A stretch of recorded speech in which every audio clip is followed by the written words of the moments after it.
Third and final day of the 22nd Caribbean Internet Governance Forum, live from St. George, Grenada, presented by the Government of Grenada and the National and the Caribbean Telecommunications Union.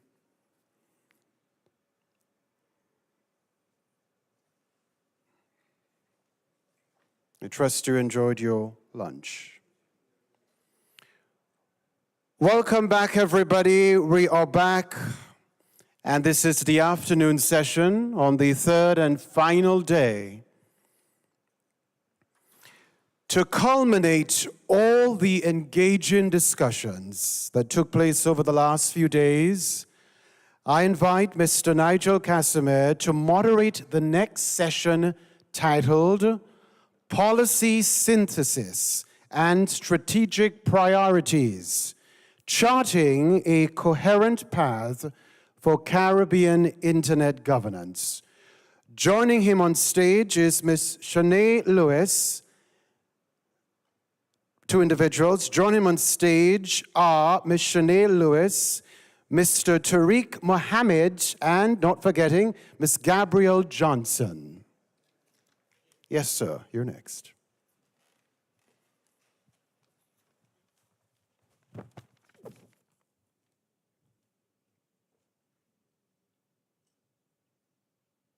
Maybe I should stay here.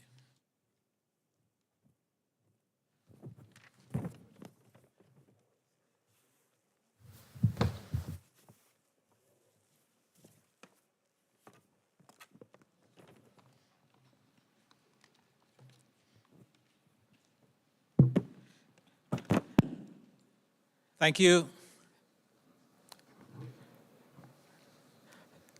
Yes, we are there. Thank you very much, Kenroy. And welcome back, folks. We are on the home stretch now, and your stomach is full, so we have to keep you engaged and awake. You know? So after the first 2.5 days of the discussions that we've had capacity building, we've had the Youth Internet Governance Forum, we've had liaisons with other IGFs, we've had a policy forum, a workshop that looked at our Caribbean Internet Governance Policy Framework and discussed one of the hot topics around this morning on AI, and we've also heard some of the developments taking place in Grenada from the digital transformation point of view. So remember, in this forum, basically we are examining and learning about and creating policies or at least building consensus towards creating policies around internet governance. So that is what we record in our Caribbean Internet Governance Policy Framework document. And the product of all these discussions is what guides the ongoing updating and evolution of that policy framework document. So this particular session is aimed at collecting what we have perceived as the key messages that would be relevant to the further evolution of our policy framework for internet governance in the Caribbean. All right, so what would be presented would be, well, our capture, and at any point we would request the audience to maybe support or add if it's felt that a particular point might have been missed, and basically have a kind of an engaging discussion about the points that we would have noted in the notes that I basically would share. We have here my colleague from the CTU Secretariat, Shanae Lewis, and the chair and vice chair of the Caribbean ICT Youth Network, who the latter two were the ones who basically spearheaded the Caribbean Youth Internet Governance Forum, and they would give us their impressions as well on what were the key messages coming out from the CIGF to make sure that we take them into account as we go forward with evolving our Caribbean Internet Governance Policy Framework.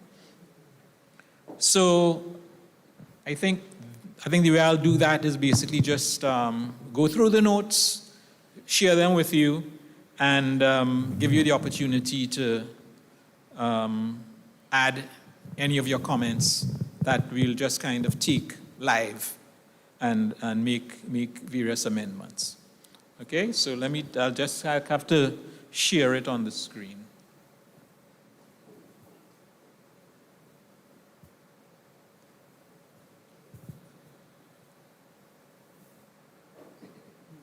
Come on, Zoom. Not sure what's going on with Zoom here.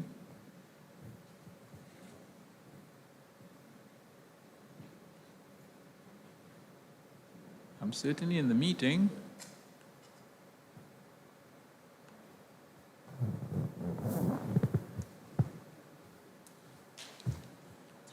Oh, tiny box. Okay, I missed that, yes. I did miss that. Thank you.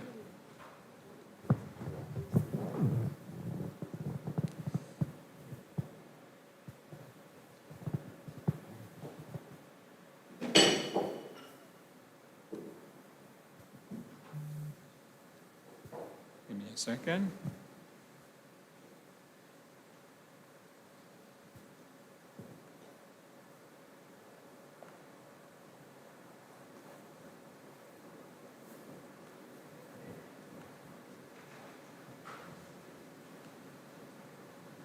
Okay, found it.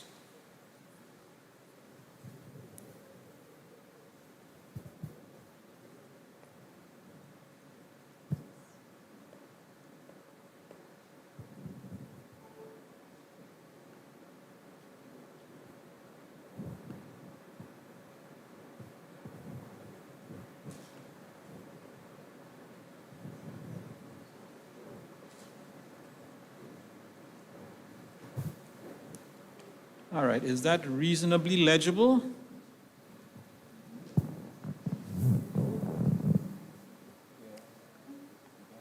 All right. So on the first day, we started with capacity building, and we heard from, we certainly addressed cybersecurity, and we heard from CARICOM Impacts and the CARICOM Secretariat. One gave information on their cybersecurity and cybercrime action plan, CCSCAP, as they call it, and the CARICOM Secretariat presented on the CARICOM Cyber Resilience Plan. And while we have those documents, the specifics of those documents, and those documents operate at a level, at least certainly the action plan, operates at a level that is more detailed than our policy framework calls for. So in our policy framework, we might have called for an action plan related to cybersecurity and cybercrime to be completed, and that is that separate document.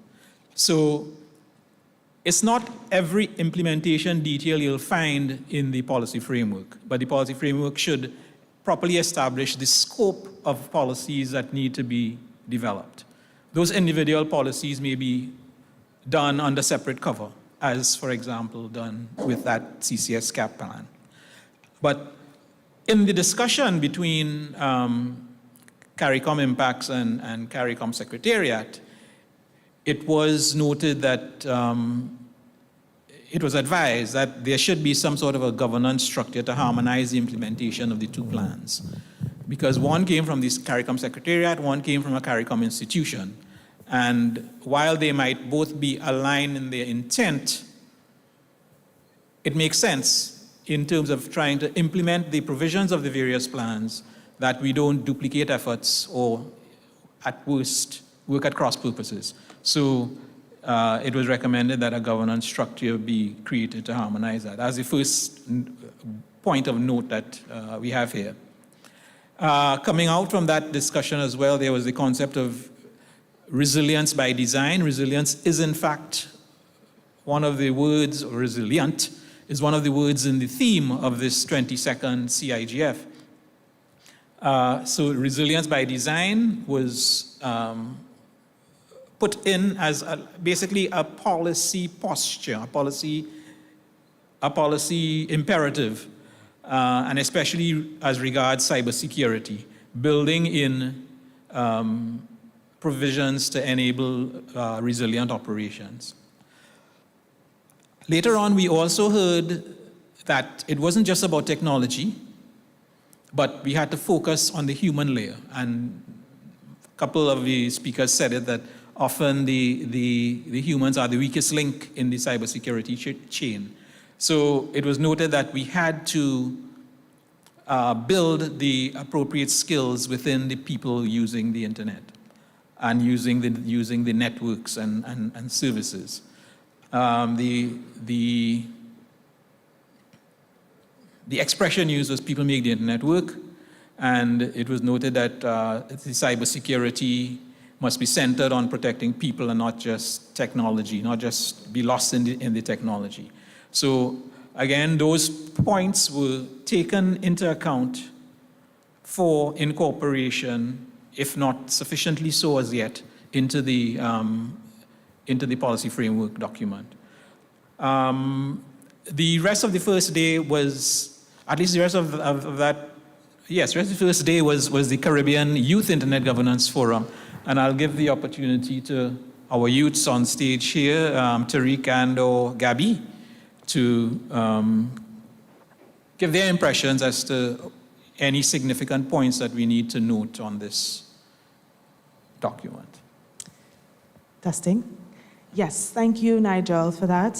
So I will start with, sort of discussing some of the key themes that emerged during the discussions at the CIGF. And my colleague, Tariq, will speak to, some of the opportunities that the CIYN can offer youth and the possible next steps. So basically, the discussions throughout the CIGF focused or reinforced rather, one central message, and that is connectivity is only the beginning. And the bigger picture is really helping young people move from access to agency and from simply being connected to learning, creating, earning, actually participating and having a say in the digital space.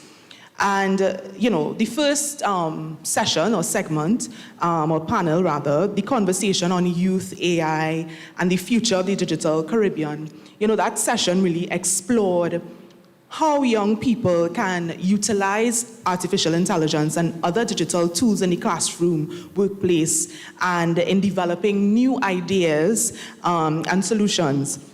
And, while AI presents, significant opportunities for learning, for innovation, entrepreneurship, productivity, the participants or the panelists also, they highlighted the need for digital literacy, responsible AI use, and the skills to critically assess the information and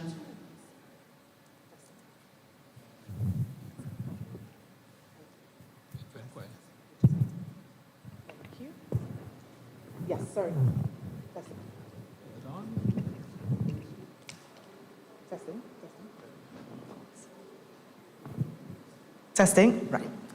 Yes, yes, that's where was I? And tools they are using. So the discussion really reinforced that Caribbean youth should not only be, consumers of emerging tech, but we should be equipped to really create with them and help shape how they are used. The other discussion on my panel on youth in the digital space, opportunities and barriers, really highlighted that meaningful participation requires more than just internet access. Young people we require, affordable devices, reliable connectivity, practical skills, mentorship, you name it, and opportunities already exist through programs offered by, organizations such as ICANN, IEEE, and other regional and international institutions. But, awareness is a major barrier. And so, we need stronger partnerships, with the universities, with youth organizations and regional institutions so that, we can help really connect young people to training opportunities, to, fellowships, networking, etc. And 3 key opportunities really emerged, those being skills, voice, and economic participation. And, young people, we need, practical skills in AI, in coding, digital marketing, data, entrepreneurship, alongside opportunities to really apply these skills. And, we also need meaningful spaces to really contribute to policy decision-making, where our voices lead to actual real outcomes. And at the same time, we should be supported to really build businesses, develop Caribbean solutions, access global markets, and really create opportunities within the space. The other panel, From Clicks to Cash, the discussion, built on this by looking specifically at the potential of Caribbean content creation. The panelists explored how young people can turn creativity and cultural expression into, real sustainable income, while also recognizing barriers such as access to funding, monetization, opportunities, skills, markets, and business support. The discussion pointed to the need for stronger ecosystems around creators, including, mentorships, partnerships, investments, pathways to digital jobs. So, Caribbean talent can move beyond creating content to building sustainable businesses and livelihoods. The final panel, from connectivity to opportunity, brought the conversation back to the realities facing young people in the beautiful Spice Isle of Grenada. Participants highlighted, the importance of making digital opportunities safe, making it inclusive, and accessible to everyone, including persons with disabilities.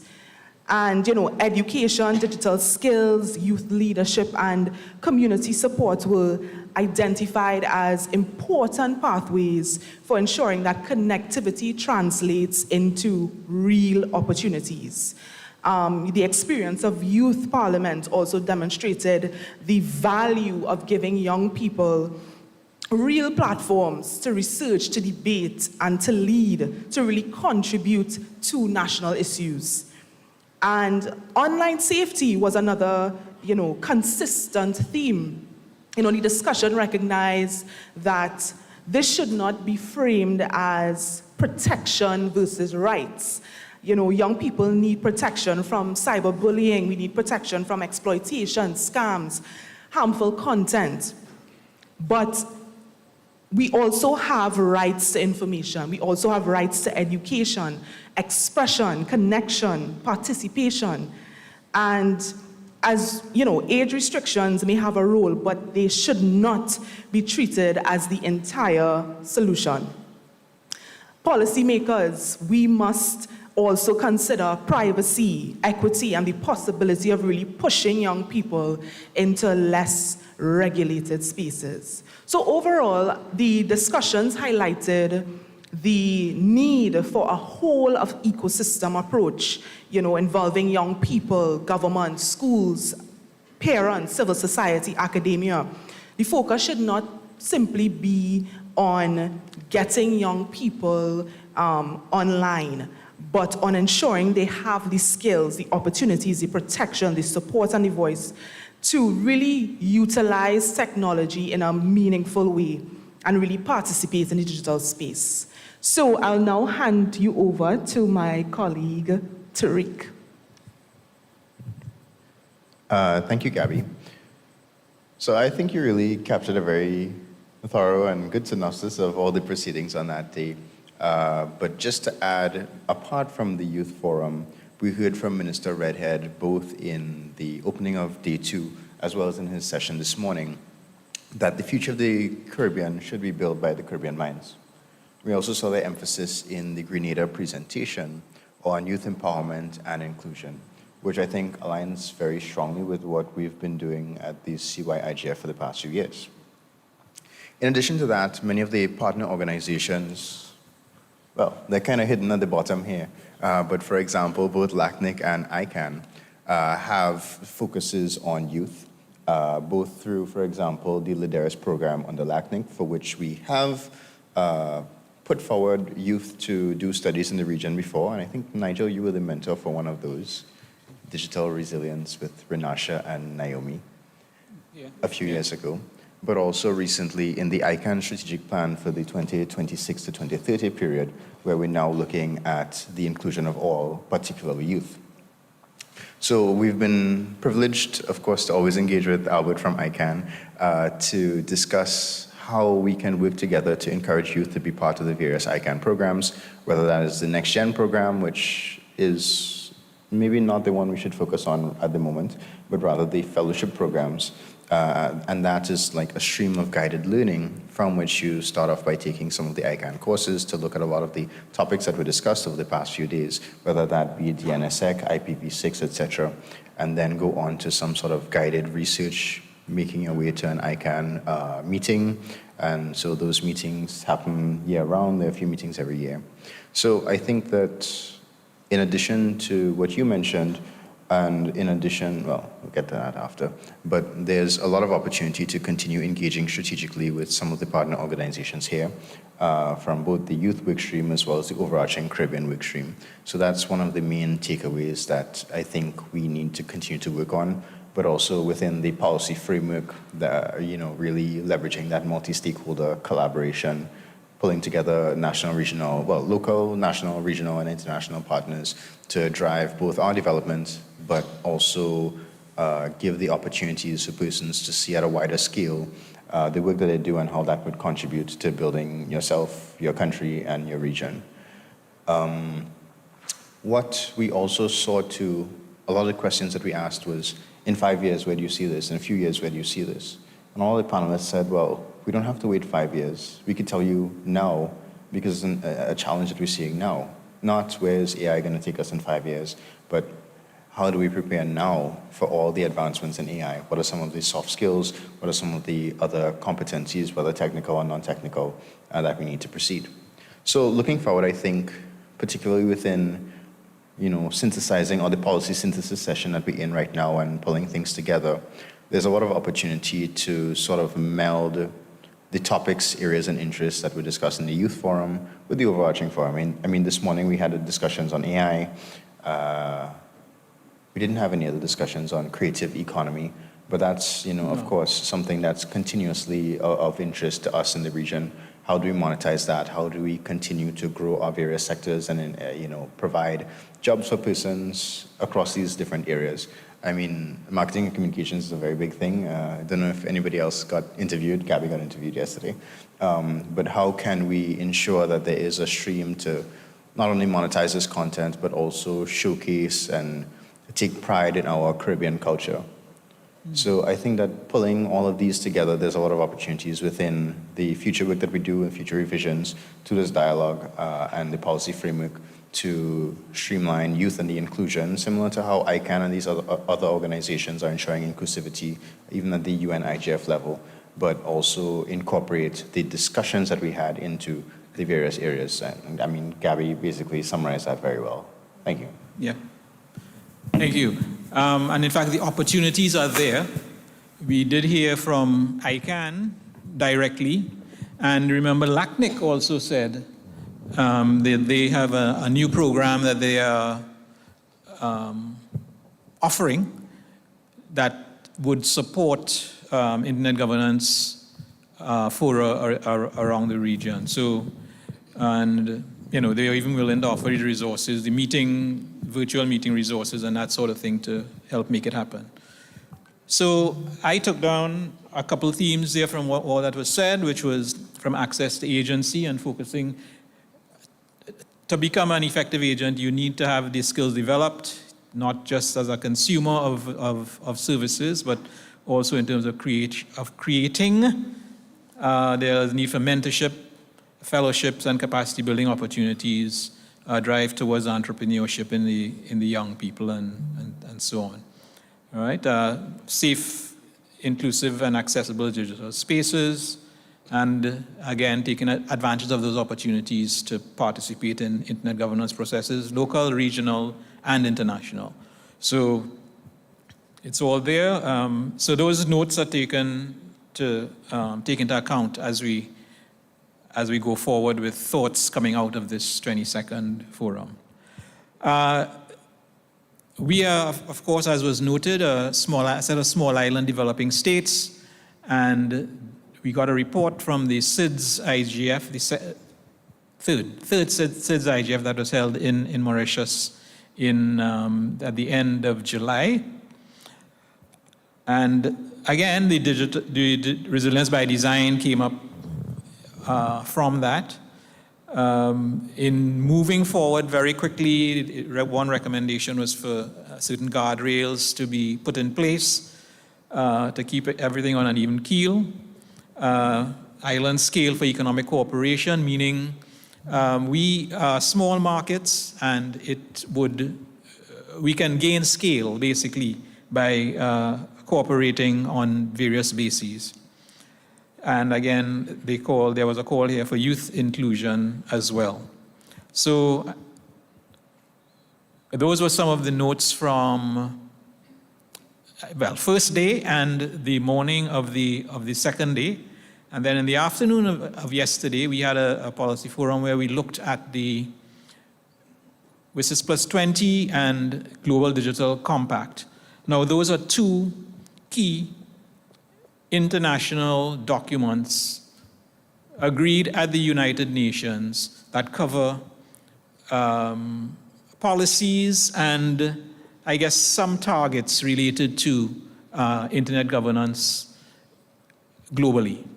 So they are there and issued as guidance and advice even to our individual nations. So we need to take that into account in formulating our regional posture with respect to internet governance. So we have those. We had also some suggestions or recommendations from ISOC, the Internet Society, related to that, and we'll take all those into account. And yesterday, we looked specifically at the policy framework document towards determining what specific changes maybe we could identify that need to be made. And much of the rest of these points came out of those discussions yesterday. So we look at, there was a suggestion that, I'm looking at the wrong line, sorry. In terms of data governance, because we did look at data governance, there were two consultations that were done, remember, one on data governance, one on cybersecurity. With respect to data governance, and the question was posed as to whether we should include it in the policy framework or not, or build it up. And I think the comment that came back, and this is what we have so far, is we could possibly it's possibly advised to include some relevant elements of data governance, but since it is probably wider than the scope of what we're looking at for internet governance at present, maybe not a comprehensive treatment of data governance within the policy framework. And there was also a good suggestion, I think, for us to analyze the current status of data governance in the region. It's 20 whatever countries and territories in the Caribbean. What is the current status of data governance policies and practice in those countries? So we could, from the Secretariat, probably do at least a preliminary sort of an overview where maybe we look to see if there's any legislation in place, if countries have policies in place related to data governance. We know in Jamaica, there is a group that has proposed a digital governance framework which includes data governance. And that's one of the things that the CTU has before it for consideration right now. So one could say that we do have some data, but I think we need to be a little more comprehensive in the review that we do on that score. A suggestion was made as to whether we should have provisions in the policy framework that would require or specify certain minimum standards of equipment in the market, maintaining a certain modernity and state-of-the-art level of equipment in the markets. So we can consider that in maybe in some appropriate place when we're looking at the document again. Promotion of IPv6 was also mentioned. I'm sure that is already in the policy document, but it may be appropriate to be a little more explicit with it, because we are at a stage now where maybe adoption of IPv6 is a little more necessary. Coming out of the discussions yesterday as well, there was a suggestion that maybe we can consider the UPU framework called ISAC.post as a model for sharing information among institutions. In that model, what it does is bring together public sector and private sector, as well as supply chain actors and academia and the like, basically to provide an information hub related to security in the digital economy delivery system, at least. So we could look at how they have that set up and see if we can apply it to the wider internet governance space, maybe related to sharing information on cybersecurity, or maybe sharing information on data, or sharing data among the various institutions. So that note was taken for us to assess how we could possibly take that into account. Another point was age verification. That did come up in the discussion yesterday, and that is part of the safety discussion related to internet governance. And that it would be one specific option we could include in the thing. Website filtering was another that was mentioned. In terms of building the capacity or capability of youth in particular, especially where the internet pervades all aspects of life now, the suggestion was we should have probably cyber hygiene in the school curriculum from a young age. We need to include appropriate provisions for persons with disabilities, so we'll reassess what provisions we have in there and where, and see if we need to strengthen the statements that might be currently there. I myself had raised that question of internet governance versus digital governance, and we hadn't really determined any particular approach. And as I said, it's still an open question globally.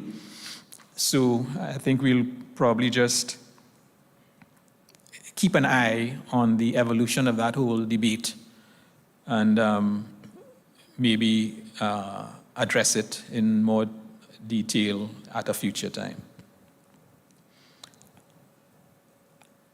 In terms of inclusion, in the ICANN world, there is something that they call universal acceptance, very specifically related to ensuring, and well, we are accustomed to using internet with what we call Latin scripts, the alphabet and numbers that we are accustomed to using in reading and writing.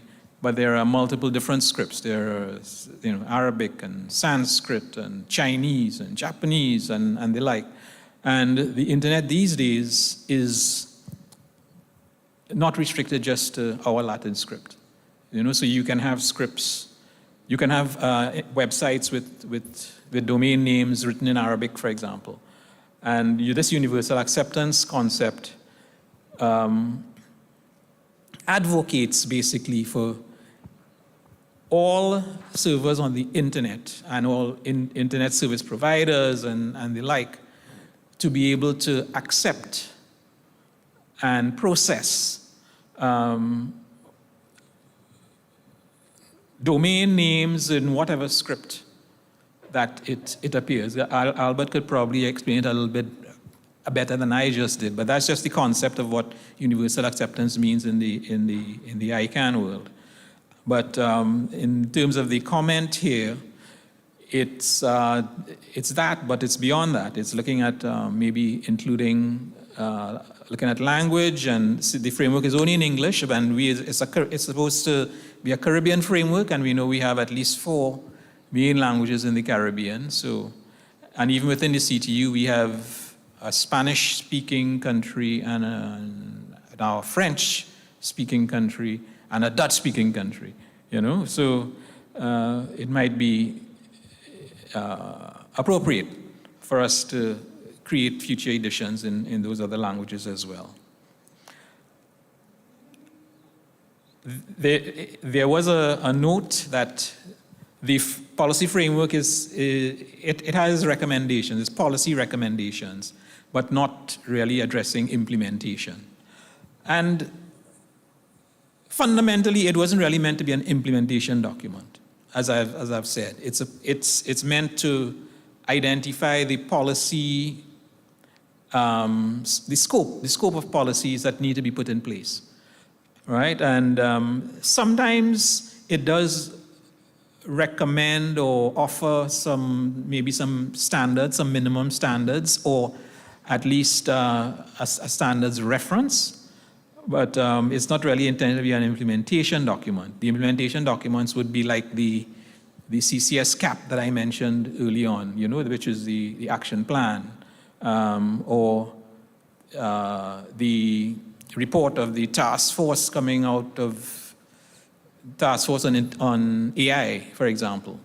So this document anticipates more specific implementation documents, but there may be some specific points in it that sometimes it is appropriate to put in some sort of guidance, which might be a standard or a minimum target or something of the sort, right? So we have to run a little balance there between how much implementation guidance do we give within that document itself.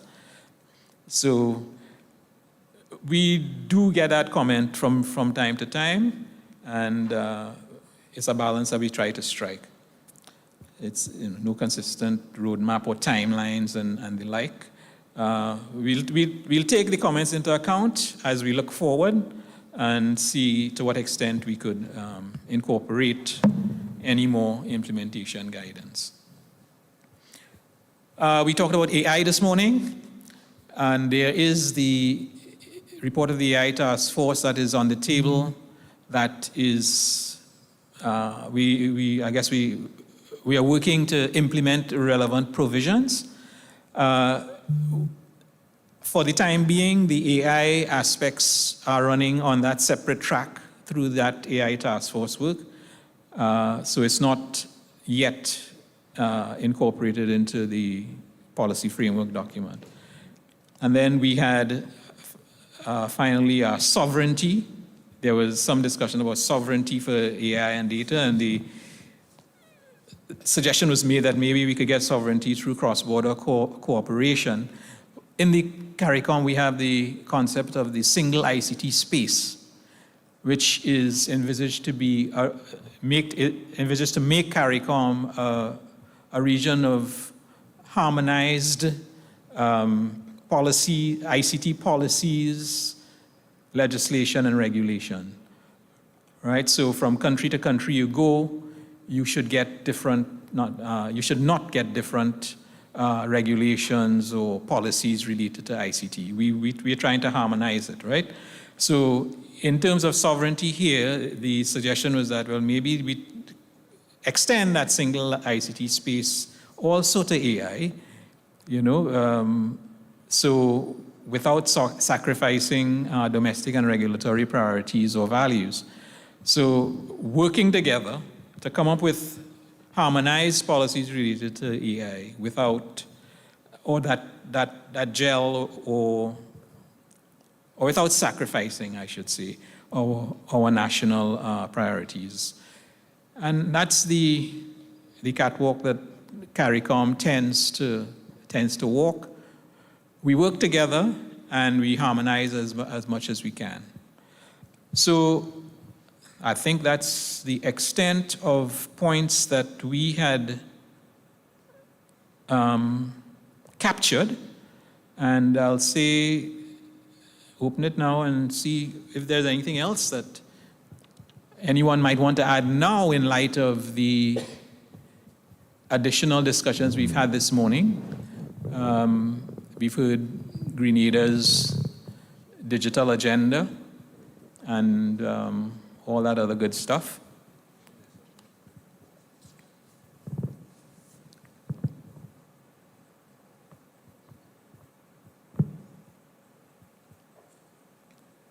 Well, I see Albert, yes. Albert Daniels, ICANN for the record. Here in the room and not virtual, yes, as in the last 2 days. Welcome. Thank you.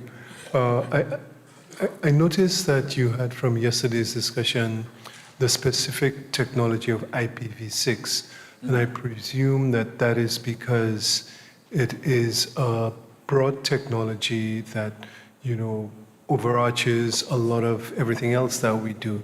And I remember Shanae, I think this was while I was sitting on the plane, which is why I wasn't able to say anything then.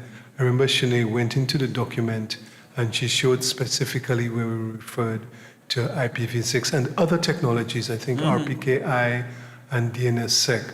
So I was just wondering about the difference between mentioning IPv6 where it's mentioned in our notes from yesterday and what we actually have in the document from the perspective of perhaps also mentioning DNSSEC and DNSSEC adoption at that very broad level as a technology that can impact all sorts of transactions on the internet from a security perspective. Well, certainly for DNSSEC, I'm sure it's in there as well. We could find a provision, but maybe I'll just add it to this point to see if there's some way maybe we could emphasize it a little bit more,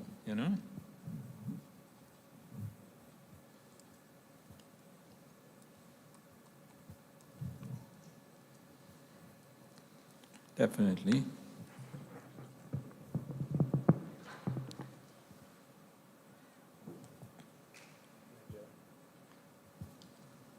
Oh, yes, Mr. Debreo.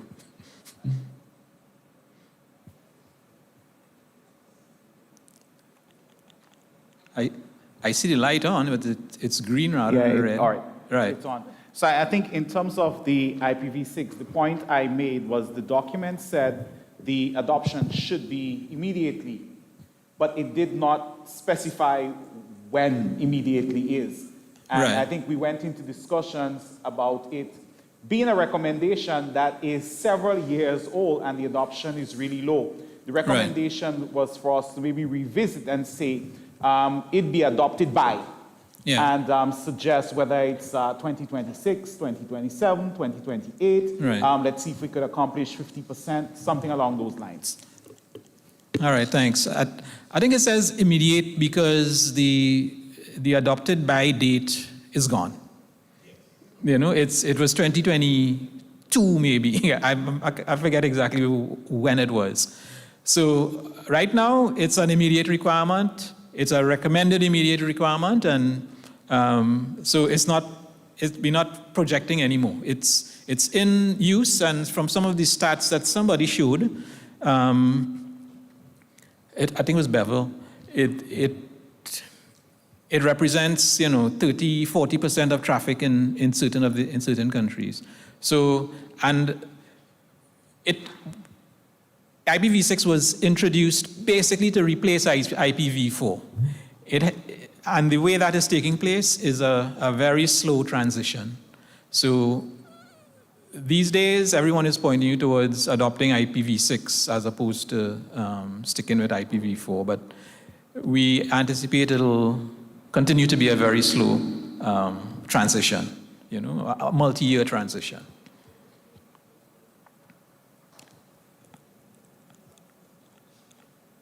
What else is there? Any comments from my esteemed folks on the podium? Yes. I do have it noted, as a holistic suggestion, not just for IPv6, but for the entire document, to consider implementation versus guidance. So we can include timeframes that could be implemented at the national level. Okay, I kind of have that under the recurring critique which you had. No consistent roadmap timelines or named accountable parties. Well, the framework does identify who the main actors are for each recommended policy development area, right? But maybe timelines might be something that we could seek to emphasize going forward. So I'll probably put an underline on that.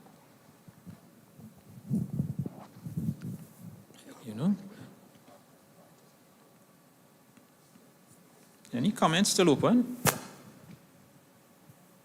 We could give you another 60 seconds to think of something.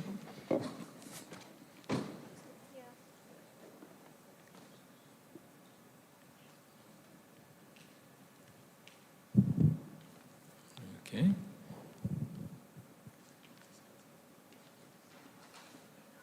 I think I'm getting a comment coming from the balcony.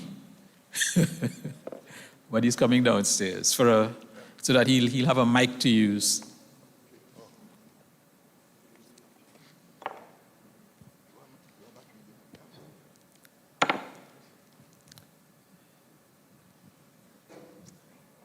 Yes, it's Mr. Wooding from Aaron. I don't think it's on.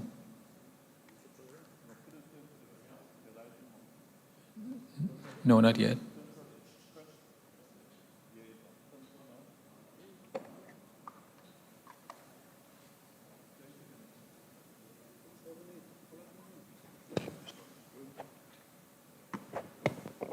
Testing, all right. Good afternoon, ladies and gentlemen. Yes. A question regarding the evolution of the document. I know when we were discussing some of the priority areas for this 2026 edition of the CIGF, one of the things that kept coming up was protection of minors and the specific and significant role that now plays in the context of technology and the Caribbean. It wasn't really a large point of discussion in this physical gathering, but it remains a very serious point of contention in the larger Caribbean dialogue. How do you see that finding its way into what can be a draft policy position for the Caribbean Internet Governance Forum? All right, there was some discussion about that. Maybe I could put that as a qualifier here.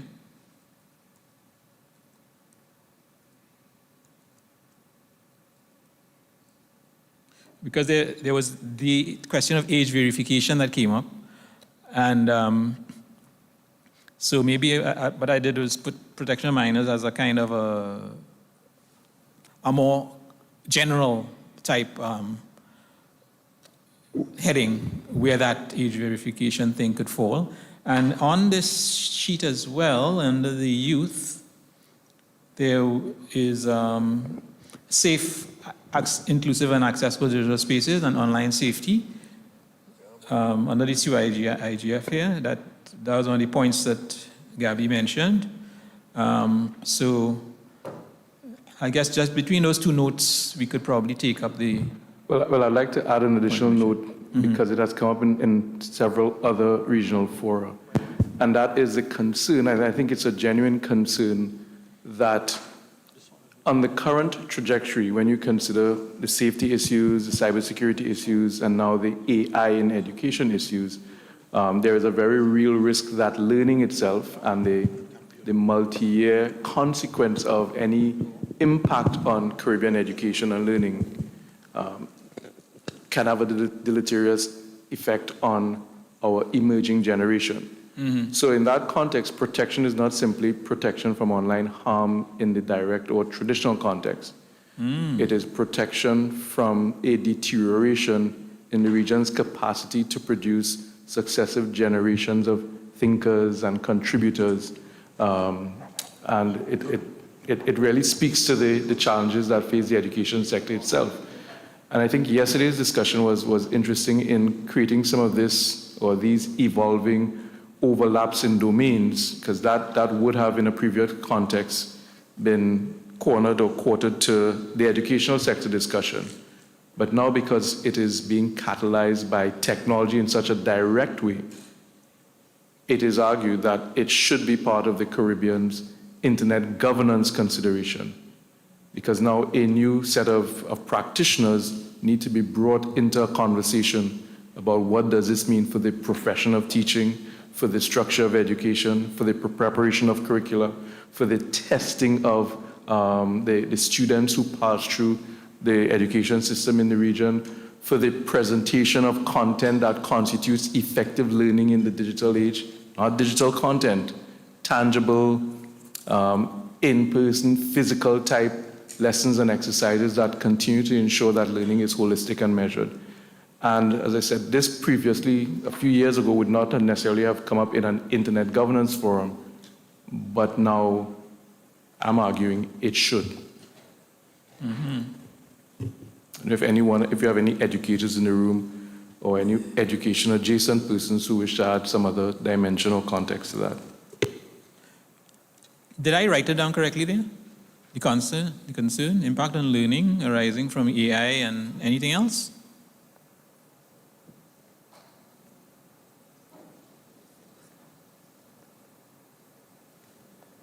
I think impact on learning and the potential consequence for Caribbean development itself. Some argue that it can be considered as an existential threat.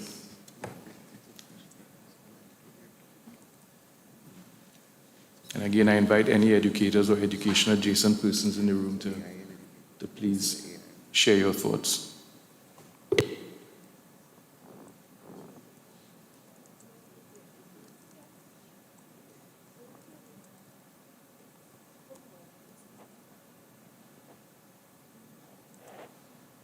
Okay. So I put that as a point for us to take into consideration. We could see if we, in fact, that might come up in the capacity building priority area. Yes, comment in the back.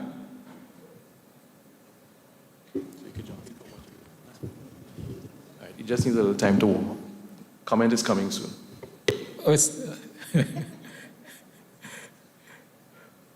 okay. All right, any other thoughts in the meantime?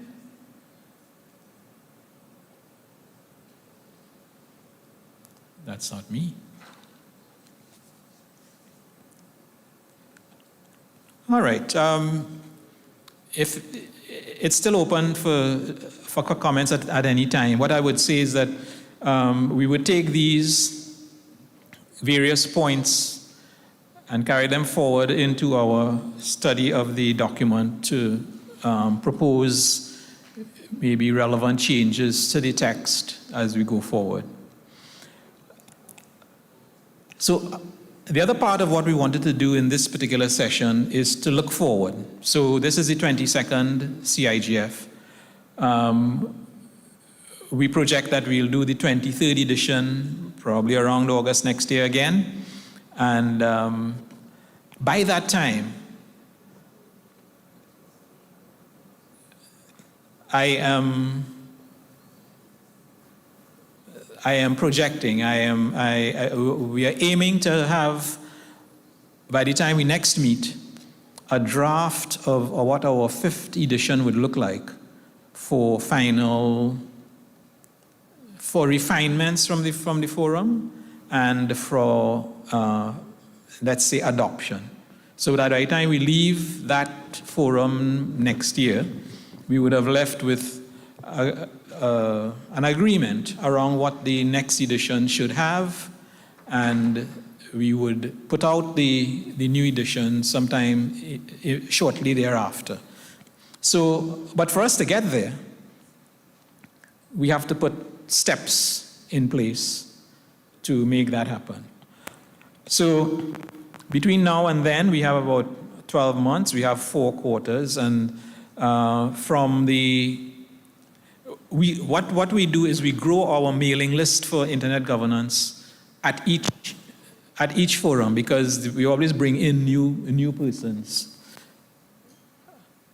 Oh, okay.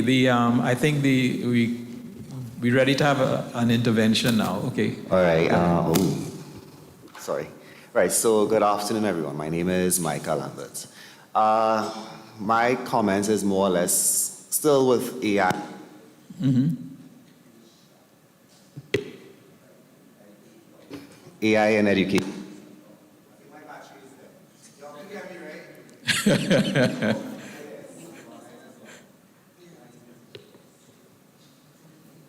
I think they're bringing a hand mic for you.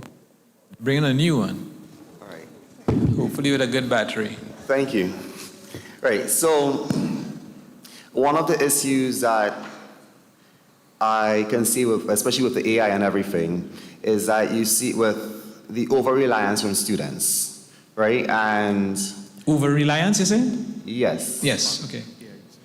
With AI usage, and it's to the point where, if I'm not mistaken, CSEC is in the process of canceling SBAs for certain subjects because, one, they realize that there is too much AI usage from the students. Next thing that I can see is that, well, I teach math, and with some of my Form 1 students, I remember giving just a simple, I would say, assignments, just to find the LCM or HCF of some numbers. And because I would say the students, they have too much access to AI, and there is no framework whereby which I would say governs how they're able to use it. A student wrote back. Well, obviously I could tell because she gave the exact prompt that she used for the assignment, as well as at the end of the assignment, you know, sometimes with AI ask you, is this all you need? Or if there's another question, please state or something like that. She wrote that at the end of the assignment. So I think the issue is that a lot of our children, they aren't like, they have the access, yes, I would say, to the platforms. They have the access to greater or more knowledge as compared to myself 10 years ago, 15 years ago. And you see that though they have the access to it, it's as if there has been a regression, right? There has been a regression in the attitude towards education and everything from these students. So I just want to throw that in there. Okay, well, I think that would fall under the impact on learning that Bevel mentioned. And it is something that we have to think through. And I say we, I don't mean CTU, but I mean basically the adults in the room have to think through in terms of future evolution. And if you look back at calculators, for example, bringing calculators into examinations was an issue at a point in time, right? But AI is a little different, but I see another comment in the back there. Hi, good afternoon, everyone. Just to add to what Michael said, so yes, CXC is moving away from the use of school-based assessments because they realize that students are misusing generative AI.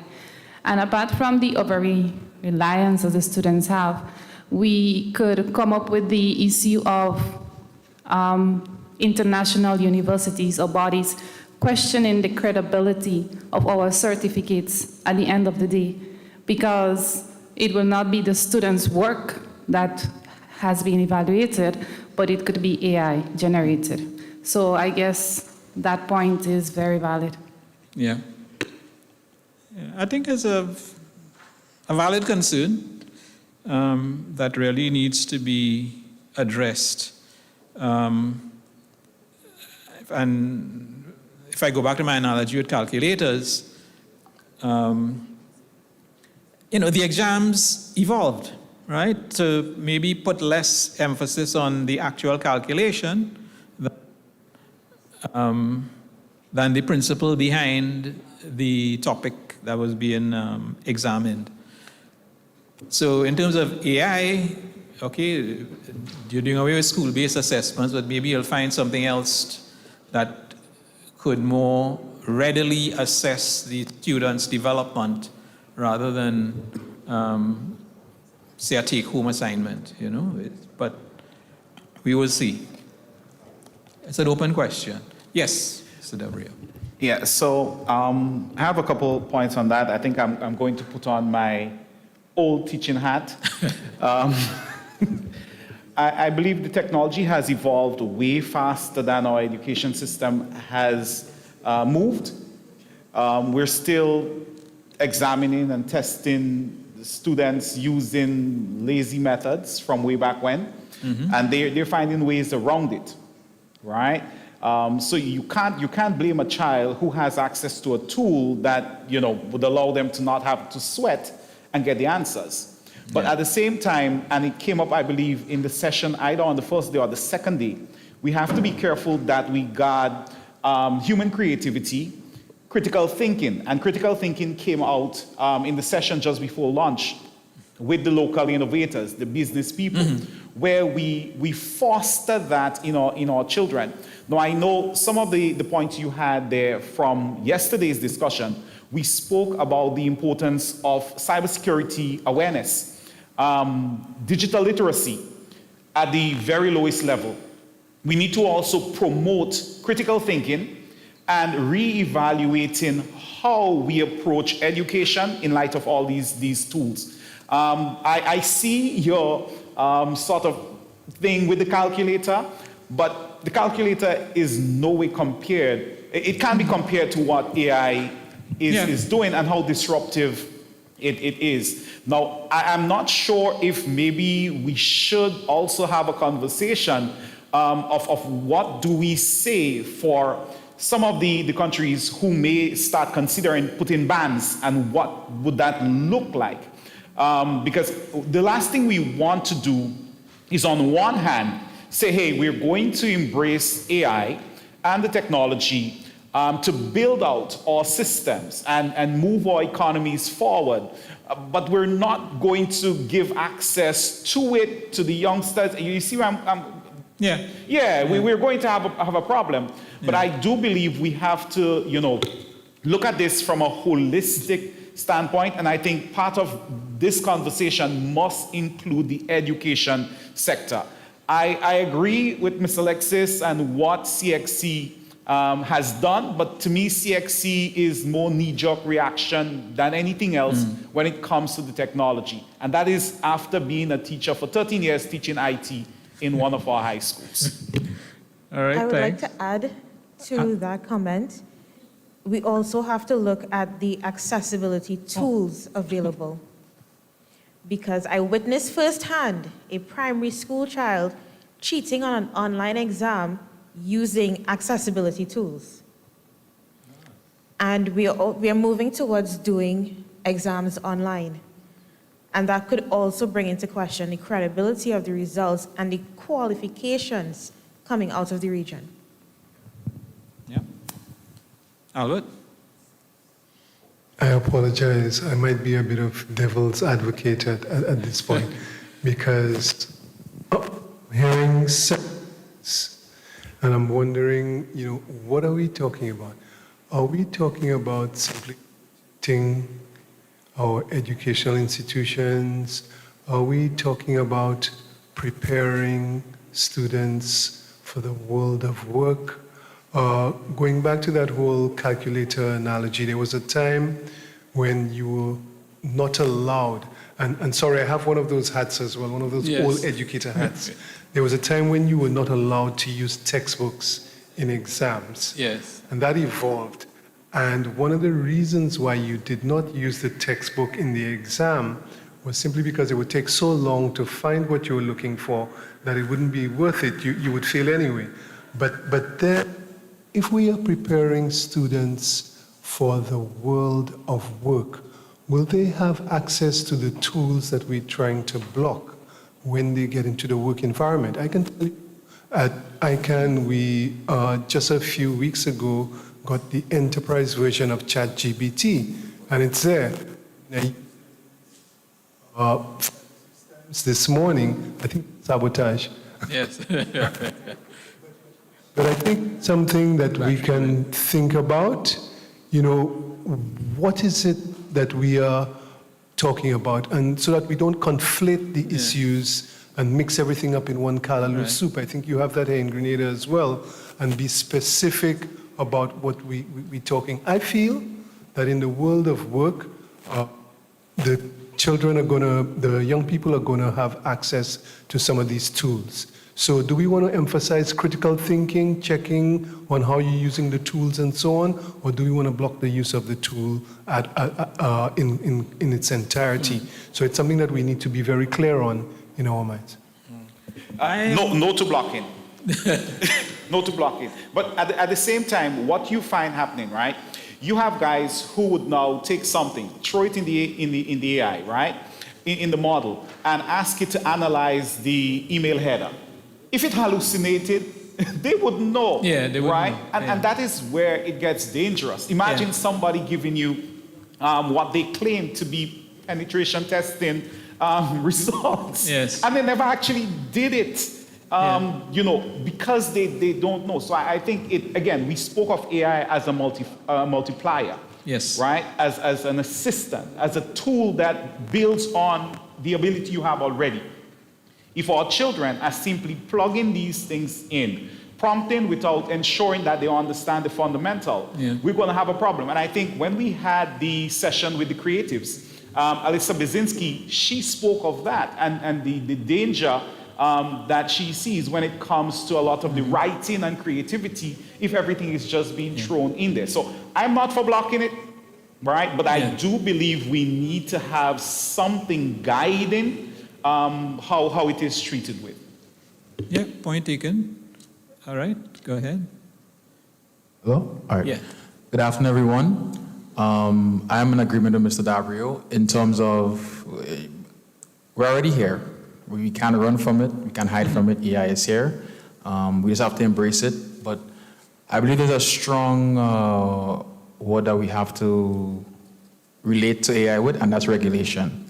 We need to regulate, and regulate. People are, well, not people, I should say, but I've seen examples online where teachers, they have, in white text, they put something like a prompt like,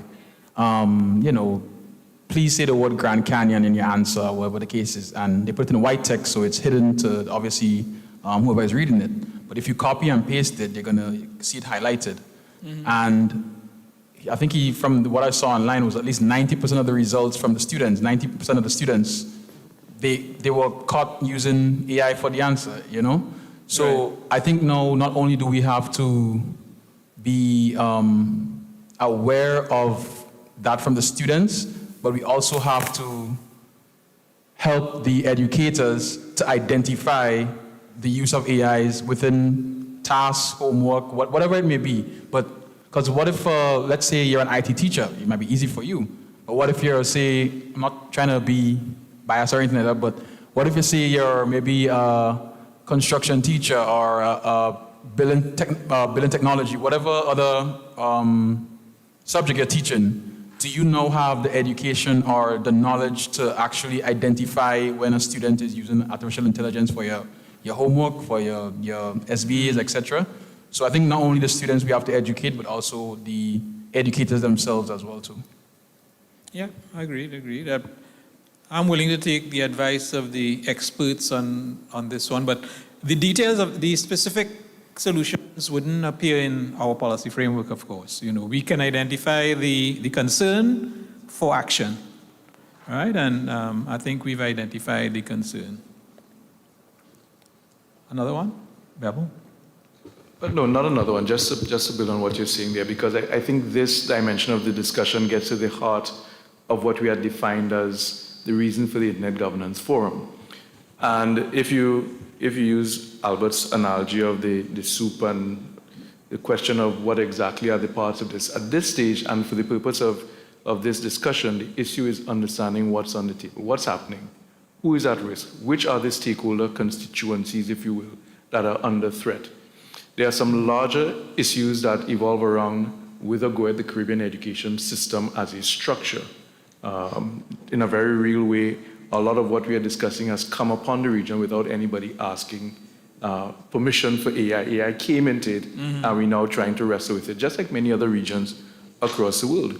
The difference is these are small societies, and the implications or ramifications of not appropriately addressing it can run very deep and very quickly through society. And that is what you're already hearing from the educators, and that is a concern that is already coming up in different fora.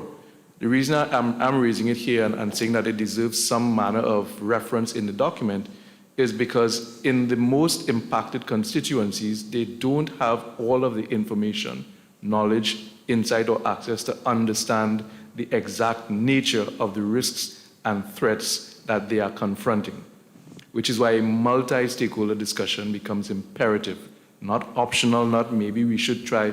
It becomes imperative, which puts it well into the scope of an internet governance consideration. Because at its core, it is not dealing with subjects and cheating and papers and curriculum. It is dealing with human development.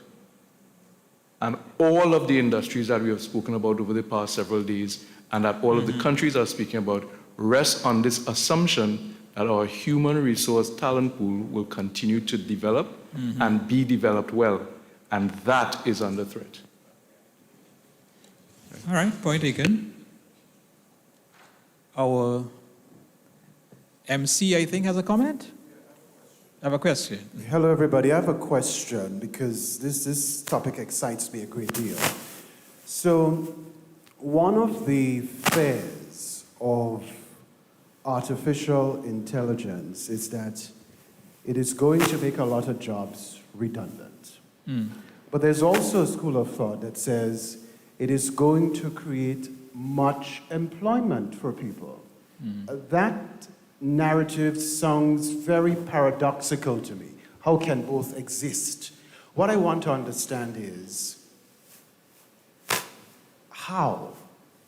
Which one will outweigh the other? How will that equation possibly balance, if you will, going forward with the use of AI in everyday life and living? Because I have to say already in my industry, media, AI is displacing personalities. For example, voiceover talent, people who voice commercials and do a lot of voice work. AI is heavily being used. AI-generated voices, so a lot of people are losing their jobs, for example. How is that going to coexist, these two narratives in one? I don't think we know the answer. It has these two possible effects. They've seen in the past with other technologies that as the new technology emerges, that the work that it displaces changes. New things come up. The speed with which this is happening, though, is a question as to whether that same thing will happen again. whether the new jobs that are being touted would come up as quickly as maybe jobs at the outset. So I really don't know who has the answer to that, to tell you the truth.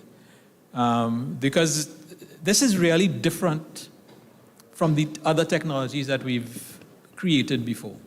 This artificial intelligence thing.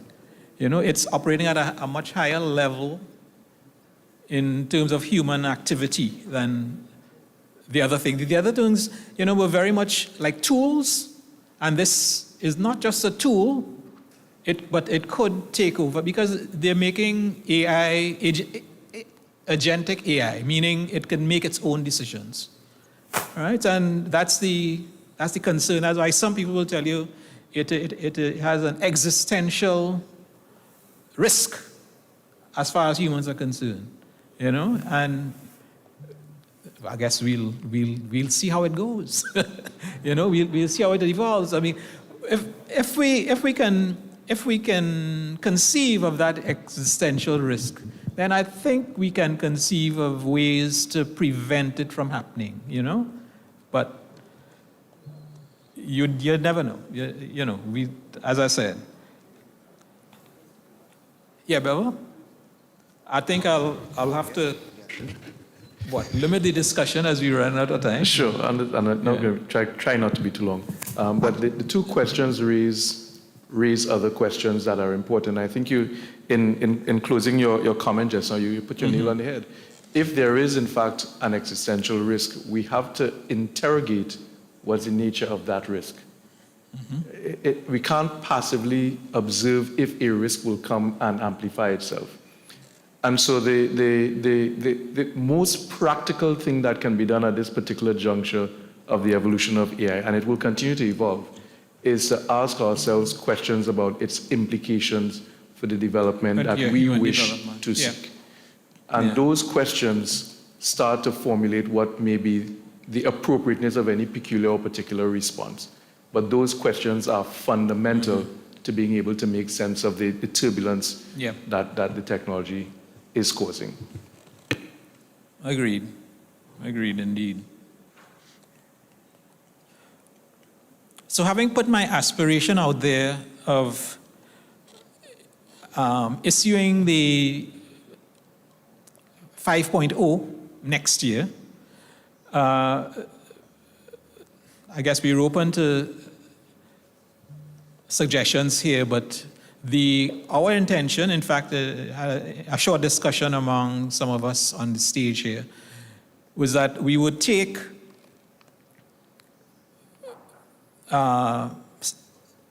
practical steps every quarter. Every quarter between now and then, there will be some sort of an engagement related to internet governance and related to the update of the framework document.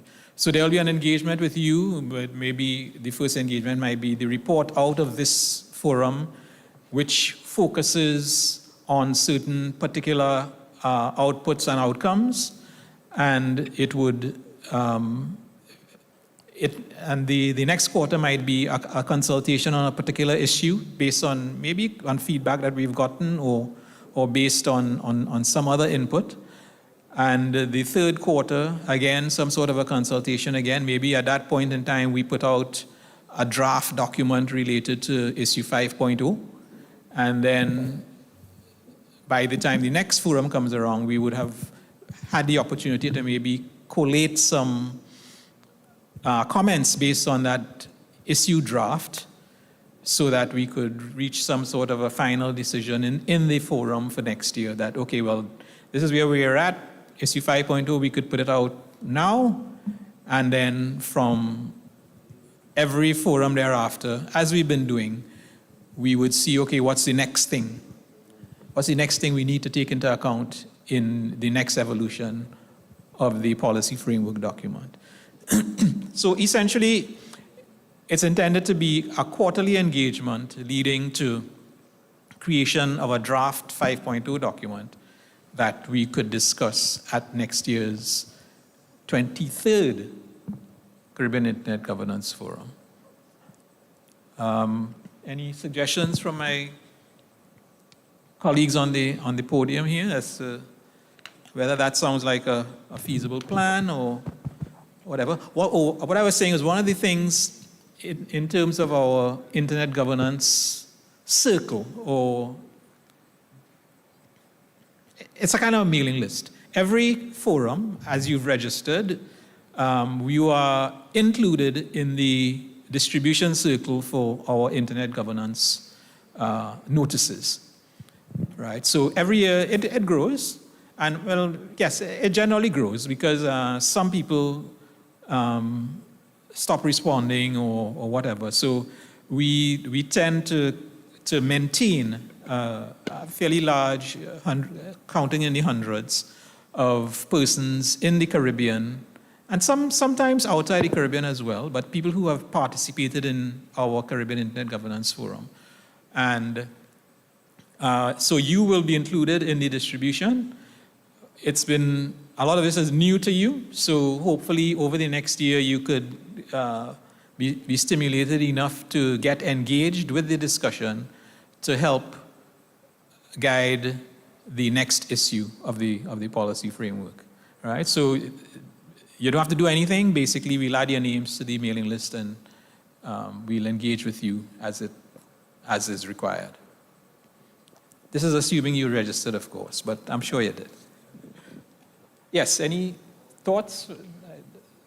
Yeah, Sorry. certainly the idea to have some sort of quarterly or routine check-in would not only help us to stay on track with developing the policy framework and gathering the multi-stakeholder feedback from both, well, multi-stakeholder feedback from all the different stakeholder groups, but also as a means to, one, attract, and two, sustain the participation in the internet governance space in the region.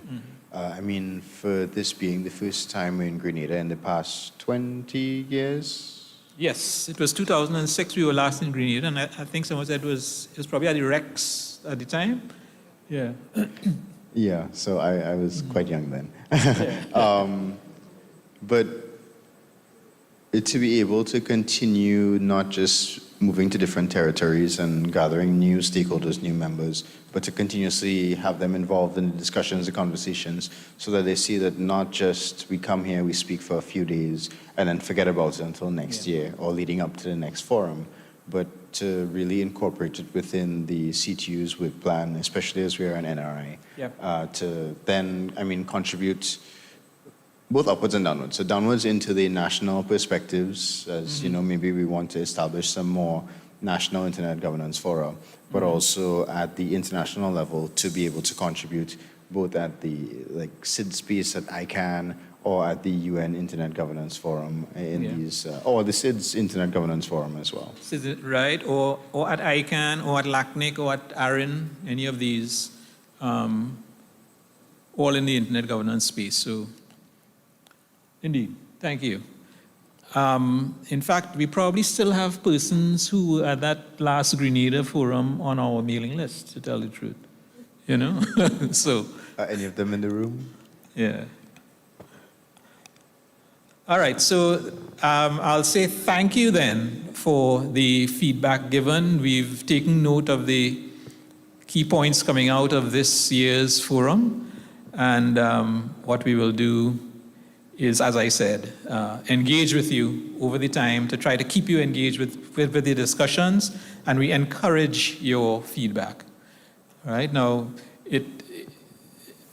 we encourage your feedback. The discussion this afternoon, for example, was a little deeper than I had expected, and it was deep in terms of the particular point raised about education and that sort of thing. So there'll be the opportunity to make similar comments in cybersecurity or infrastructure development, content development, legal, anything, when we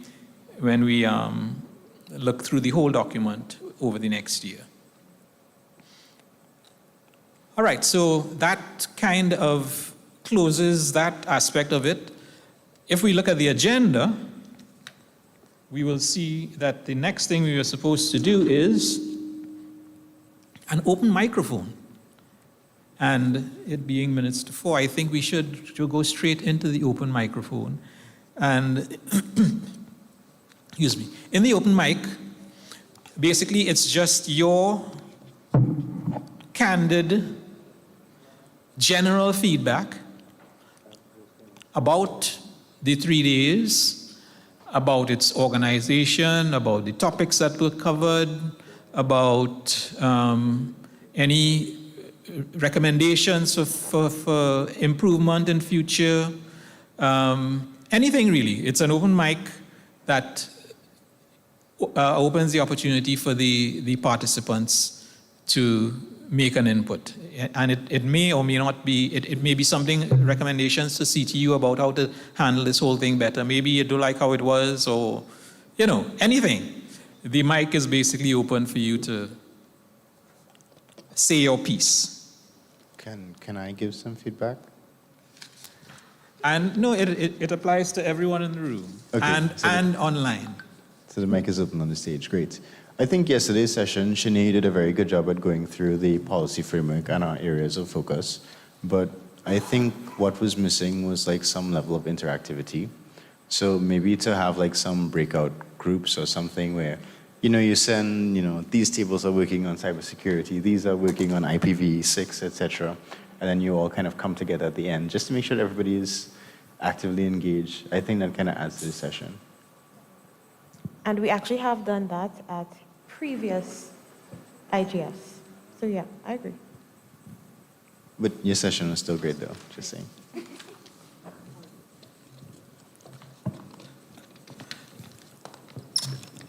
Thank you for that, Tariq.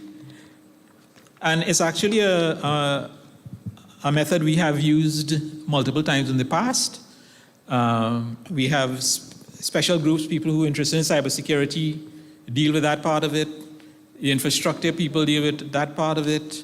Legal people deal with that part of it, or creatives deal with that part of it. And then we come together. And we have done that. In fact, that has helped us to create the document in the first place. And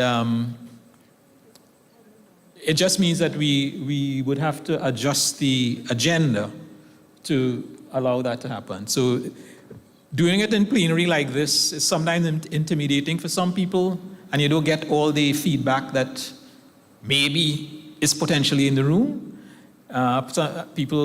Others, well, I guess generally people are a little more engaged in small groups, you know, and that is definitely something that we can take on board.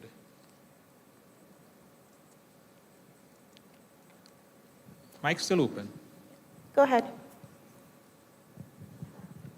Thank you, Nigel. Yes.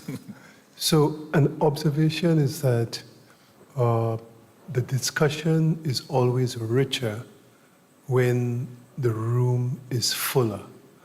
And that is the beauty of the multi-stakeholder model, facilitating, hearing the views of different stakeholder groups, different perspectives, and all coming together, discussion that helps you come closer to the strategic objectives again.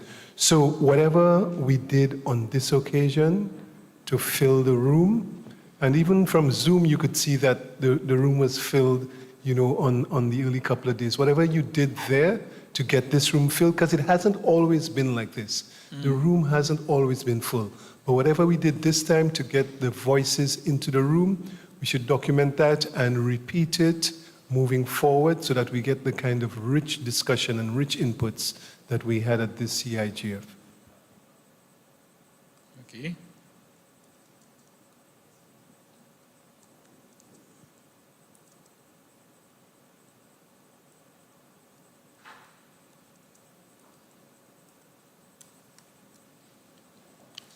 Good, good. Thank you. We have time, yes? Good afternoon. This might be a little unconventional, but I am someone that likes to prepare before an event. So maybe send in whatever document we might need to look into, because I think yesterday we looked into the policy document, but that was sent in the morning. So I wasn't able to go through it while the session was going on. So maybe having those documents, or if it's a PowerPoint slide, whatever it may be that we would need to discuss on, I think it might be beneficial to send that way beforehand so that we could have some time to look over it and have a valuable and insightful discussion. But above all, everything was really good. No, point taken. I guess the assumption was made, I don't know if maybe we put it in the announcement that, that the policy framework document is available on the CTU website. It's on the CTU website, but maybe when we announce the meeting and inviting people to register, we could point that out and say, well, you should look at this, you should look at that.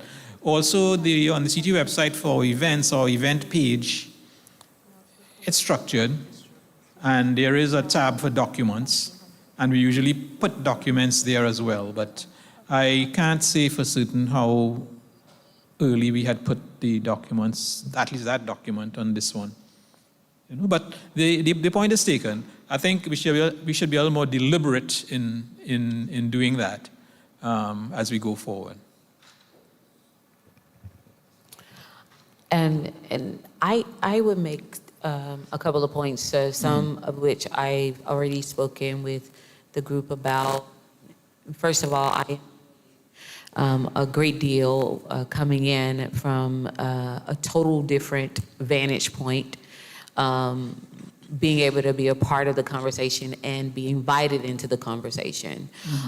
With that being said, I appreciate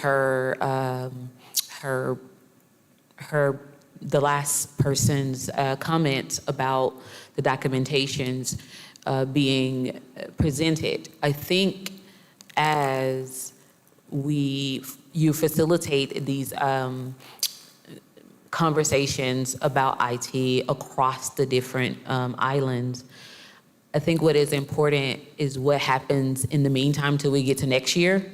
If we were having some discussions, small discussions via webcam or Zoom or however that break down the communication documents, because the reality is people really don't read until they have to be forced to read. Yes. So if there are some conversations that were facilitated about those, that shows the efforts of CT, just kind of pulling people together and getting those comments and then bringing it to those small groups and having a further conversation based on what came out of those small groups. And having some of those young people facilitate those conversations and then give us those feedback as they are talking about it in the groups in real time, being able to put technology into the forums. This might actually be one of those times when AI could help us. As I mentioned, the two international references, the WSIS plus 20 output and GDC, that they're written in UN-esque, is UN language. And it's a lot of text that is a little bit tedious to go through at times. So in order to make it presentable to the uninitiated, one needs to go through it and format it and, pull out the main points and that sort of stuff. And then that's what AI is good at, right? So that could possibly help us now in preparing some of these early or prep documents and presenting them in a way that would be, more palatable to persons coming in. So we could take that on board as well.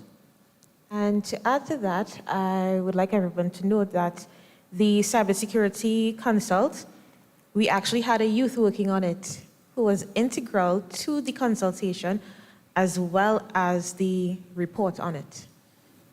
Without her assistance, the report would not have been ready before the conference.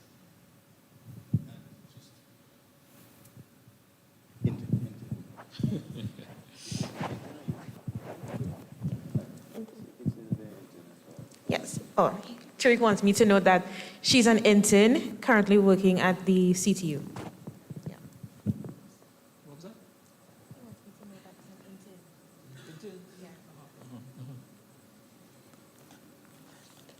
All right, our mic is still open, and nobody online wanted to make any intervention? It's not a question or anything, but it goes in line with what Mr. Albert said about the room being filled. I don't think I heard where number 23 is going to happen, but if you can't fill the room in other islands, then I guess we'll see you back here in 2027. Mr. Roberts, I heard commendation for how well you've been hosting. I don't know what the financial implications are, but I don't think anyone could say they have not been enjoying this beautiful island. Right. So Grenada welcomes you back. If not for 23, maybe for 24. All right, thank you very much. We could try to convince the government and NTRC about that. Although we might have a prospective host for next year, am I right? I think we do, Antigua. Yeah, I think Antigua was interested in hosting next year. So maybe for the 24th. Yes. All right, any other comments then? Sometimes this session is quite long,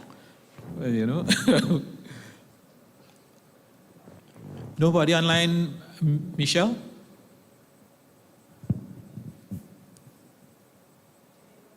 What is she pointing at? Oh. No comments online. Oh, okay. All right, well, no comments online, so. Oh, hold on. I see one. You have one? Oh, there. Yes. I commend the option to join virtually. This should be continued going forward. Should be continued? Yes. Oh, okay. Yes. When we first started having these meetings, things like Zoom didn't exist. So you had to be at the event, or if not, read the report thereafter. After about 2010, 2011, we started having remote participation possibilities. And we used to do it in a way that we use what we call remote hubs. So for a particular country, if we're holding the event in Trinidad and Tobago and people in Barbados are interested, we used to suggest that they all come together in one spot and work as a remote hub. So, which is a little different from you alone on your laptop engaging with the whole thing. With a remote hub, you still have a little local community in which you could have some discussions that might be very relevant to your home country, but not necessarily relevant to the host country for that particular year. So that's one modality, but in more recent times, it's been more the individual on their computer as a remote participant. So I'm recognizing as well that not everybody could travel to the host country. And for something like a Caribbean Internet Governance Forum, I think it's essential that we continue to provide the hybrid format so that people can participate individually, or they're still free to organize a remote hub if that works for them. So I'll say continue the hybrid modality. Hybrid.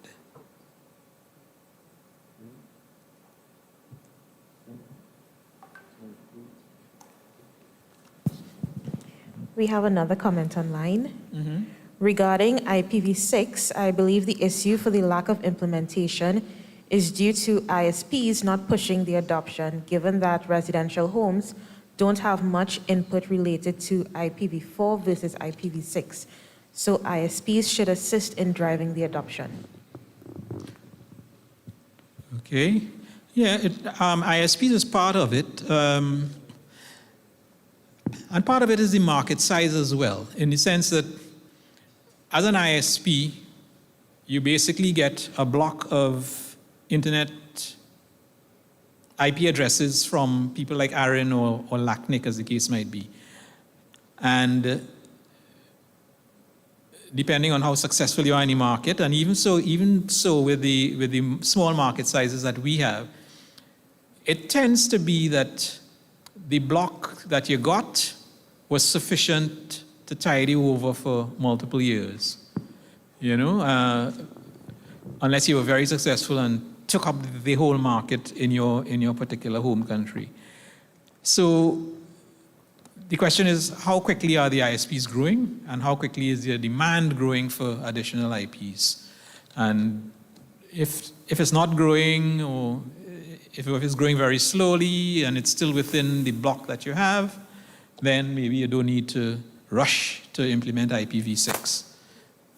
You know, so it's multiple factors involved, and it may also require some investment in terms on the part of the ISP, and they may be postponing that as much as possible, you know, until a time comes when, yeah, maybe we have to do it now.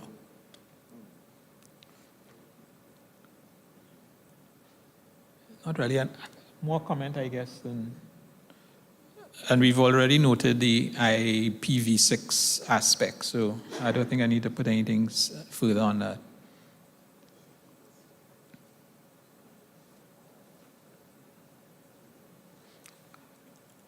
All right, so I think I'm not seeing any more comments in the room or online, so I guess we've exhausted that particular part of the agenda. And all that leaves us now to do is basically conclude. So I think I'll do that at this point, and basically say, on behalf of our organizers, our youth presenters who presented the 5th Caribbean Youth IGF. In fact, maybe I shouldn't say it on their behalf. They're right here. I'll probably let them go first and maybe say any great plans they have for next year. Oh boy. Yeah, yes, it is on. I mean, I think we delivered some very good. Maybe you should say it because you did the closing remarks. But okay. We've been at it for the past 5 years, and we've seen tremendous progress in engaging more youth, both at the national level, no matter what territory we visit, as well as the regional level through retention. A lot of the persons that we have either met or engaged over the years usually end up coming on as speakers or express interest in being speakers, which shows a continued interest in the youth community in being part of the discussion. As Shanae mentioned earlier, this kind of falls within the larger Caribbean ICT Youth Network, for which, quite apart from the Caribbean internet governance aspects of it, we look at how we could include the youth and the next generation of our ICT leaders. One of the programs that we have is an annual internship program. So we have 3 interns right now at the CTU, 2 of which are policy and research interns, and one of them, as Shanae mentioned, supported the consultations on cybersecurity and has done a lot of work in, I guess, supporting the preparation for this forum, both on the youth IGF as well as the overarching Caribbean IGF. So with that, I think there's a lot of opportunity still.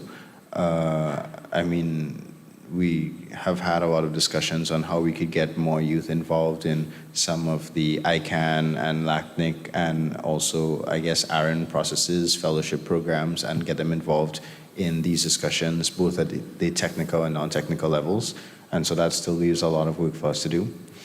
We have seen more applications come in through the youth network since we've been here, which is good, but it means that we need to also ask the Grenadian youth that are here today to continue sharing with their own networks and see how we can grow, this space for the youth together.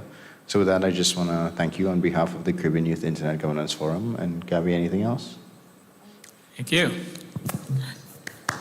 Okay. Yeah, should be Oh, good. Gabby. Well, Tariq basically covered everything, but what I would reiterate is please apply and join our network. We have, a lot of plans in store, and yeah, just make sure and register, please. All right, thank you very much. So for the 22nd CIGF then, the youths have said their piece. I would like to say on behalf of the CTU to thank all who attended basically and contributed to the proceedings over these 3 days. The inputs are valuable and we'd like to get more, as I've said. So hopefully you will remain engaged in the work of the Internet Governance Forum. It's there, it's open. You can follow it on the CTU website, ctu.int. The current version of our policy framework is also on the website. You go to the website and you look at the tab across the top where it says initiatives. One of those initiatives that will drop down is Internet Governance. And when you follow that path, you will get to see the relevant documents. You've been a part of the agenda, so you've been exposed to some of the expertise that's available. And you've also realized that some of the issues, or some of the key issues are still open and open to input, open to suggestions that need to come from the multi-stakeholder community. So I encourage you to remain a part of that multi-stakeholder community and in fact contribute to it. Internet governance is the area where even individuals can be influential, right? It's not, you don't have to be part of an organization or anything like that, but you as an individual can participate in most internet governance fora around the world. The only one that maybe you might need to be part of an organization is like maybe the UN type gatherings. But most of the others, as an individual, you can participate. Whether it's CTU, ARIN, LACNIC, ICANN, those ISOC, the Internet Society, you can be participating individual in those. So I encourage you to continue to do that. As I said, we'll be engaging with you over the next year, in particular, quarterly, as we seek towards issuing our 5th edition in 2027. And I hope you remain engaged and contribute.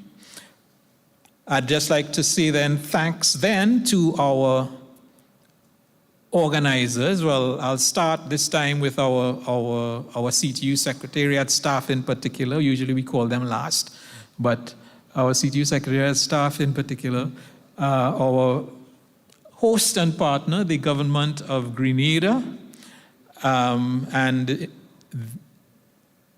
the NTRC as well in Grenada, who acted on behalf of the government much of the time to help make this event as wonderful as it was.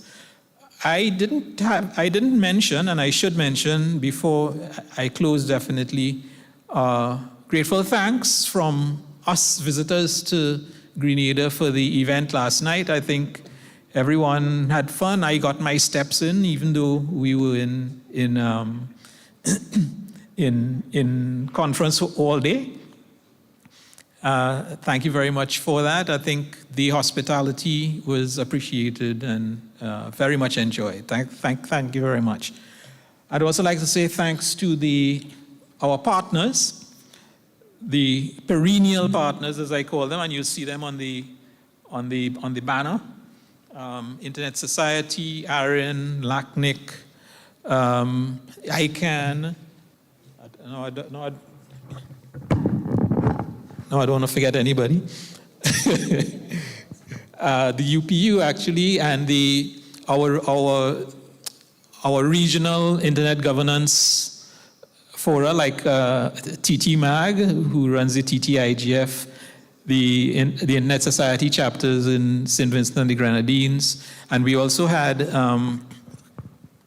inputs from Guyana, Haiti, Cuba, and Guyana, Haiti, Cuba, that's it, and the CIGF, the DC CIDS, the Dynamic Coalition on CIDS that is part of the UNIGF system. All of those partners have provided content, reports that have helped to make this a wonderful forum. Special thanks to the slew of speakers that we've had, coming from all walks, including here in Grenada, and thanks as well to all the participants in the room and online, the comments that you've made. So at this point, there's nothing left for me to say. I would just probably hand it back to the Master of Ceremonies to take us out. I don't know if our hosts want to say anything. We do have the chairman of the NTRC here. Yeah, thank you very much. First of all, I want to say, on behalf of the government of Grenada and the NTRC, how appreciative we are of being given the opportunity to host this Internet Governance Forum. Our relationship with the CTU has grown over the years, and I must express our appreciation for the kind of relationship that we have. We turn to the CTU for guidance on many matters. They work with us very closely, and they are part of the digital transformation of Grenada, and we really want to express our appreciation for this. There are some folks who are visiting, two in particular, Bevel Wooding and Albert Daniels. They're Caribbean people who are just like Grenadians. Mm-hmm. They use their organizations and their positions there to assist us in, more than one can imagine.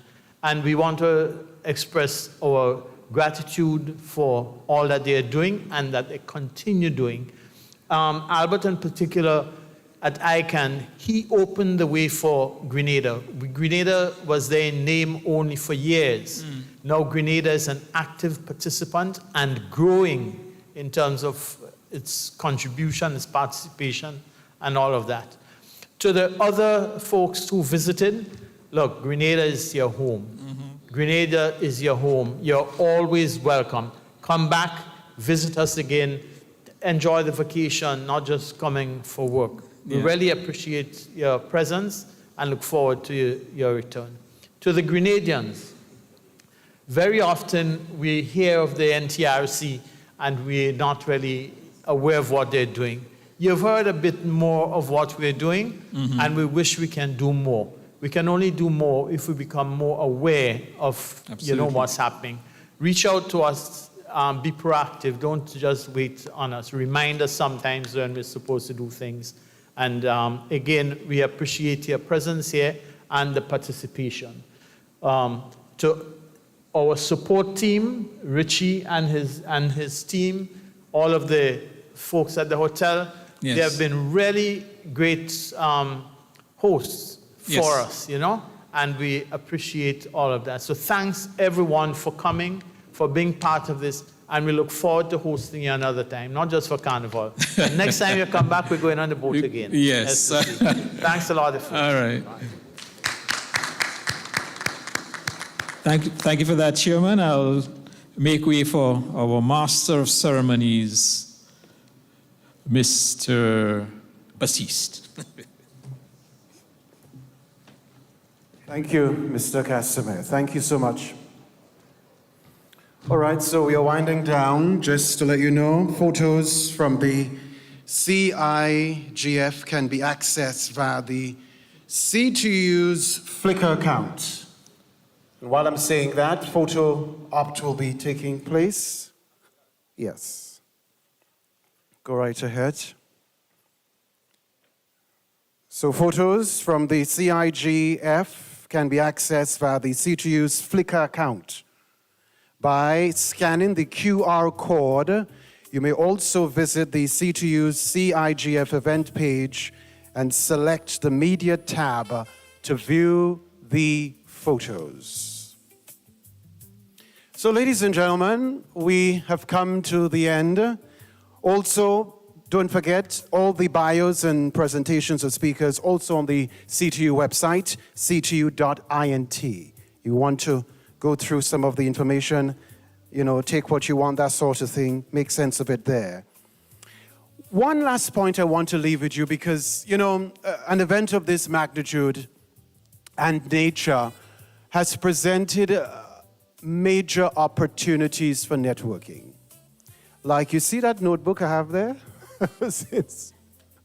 Since this event started on Monday, I have been networking because there's just so much power in networking. So I encourage all of us, keep it on your radar as you go through this life, and always make room for collaboration. With the right people, the right thinking, you can make magic happen relative to collaboration. So I wish all of us the very best. Keep on keeping on. Thank you for coming to Grenada, the spice of the Caribbean. It's been an absolute joy serving as your MC for the last 3 days. And I wish all of you, like I say, the very best in your individual careers. Thank you, online viewers, everybody. Thank you. Goodbye from St. George, Grenada.